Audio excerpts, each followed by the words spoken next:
اقبال کہندا ہوئے تو نے پوچھی ہے امامت کی حقیقت مجھ سے، حق تجھے میری طرح صاحب اسرار کرے، ہے وہی تیرے زمانے کا امام برحق جو تجھے حاضر و موجود سے بیزار کرے، موت کے آئینے میں دکھا کر تجھے رخ دوست زندگی تیرے لیے اور بھی دشوار کرے، دے کے احساس زیاں تیرا لہو گرما دے، فقر کی سان چڑھا کے تجھے تلوار کرے، فتنہ ملت بیدا ہے امامت اس کی جو مسلمان کو سلاطین کا پرستار کرے۔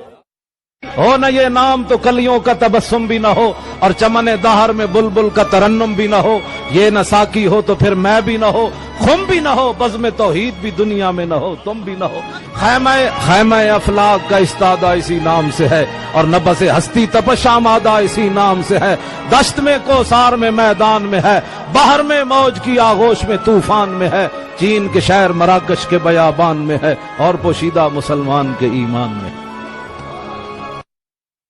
کبھی آوارہ و بے خانم عائش، کبھی شاہ شہان و شیرواں عشق، کبھی میدان میں آتا ہے زرہ پوش، کبھی عریان و بے تیغ و سنائش، کبھی تنہائی کوہ دمنش، کبھی سوز و سرور و انجمنش، کبھی سرمایہ محراب و منبر، کبھی مولا علی خیبر شکنش۔ لا بھی تو قلم بھی تو، تیرا وجود الکتاب، گنبد آب گینا رنگ تیرے محیط میں حباب، عالم آب و خاک میں تیرے ظہور سے فروغ، ذرہ ریگ کو دیا تو نے طلوع آفتاب، شوکت سنجر و سلیم تیرے جلال کی نمود، فقر جنید و بایزید تیرا جمال بے نقاب، تیری نگاہ ناز سے دونوں مراد پا گئے، عقل غیاب و جستجو عشق حضور و اضطراب۔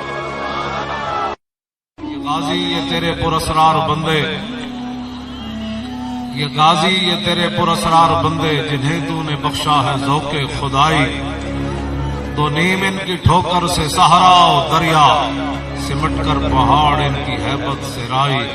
دو عالم سے کرتی ہے بیگانہ دل کو، عجب چیز ہے لذت آشنا، شہادت ہے مطلوب و مقصود و مومن، نہ مال غنیمت نہ کشور کشائی۔ حال ایک کہندا کہ محمد سے وفا تو نے تو ہم تیرے، یہ جہاں چیز ہے کیا لوح و قلم تیرے، عقل ہوتی تو خدا سے نہ لڑائی لیتے، یہ گھٹائیوں سے منظور بڑھانا تیرا، ذکر روکے فضل کاٹے نقص کا جو یار ہے، حب احمد کی تبلیغ تو نے نہ کی، کٹ گئی عمر گستاخیوں میں تیری، نقص ہی ڈھونڈنا اگر ہے مقصد تیرا، یوں ہی بستر اٹھانے سے کیا فائدہ، دل میں عشق محمد نہیں ہے اگر، کلمہ سننے سنانے سے کیا فائدہ، قلب میں شوق طیبہ نہیں ہے اگر، مکے میں آنے جانے سے کیا فائدہ، خشک سجدے کیے خوب ماتھا گھسا، اور پیشانی بے داغ سجدہ بنا، قلب داغ محبت سے خالی رہا، یوں ہی ماتھا گھسانے سے کیا فائدہ۔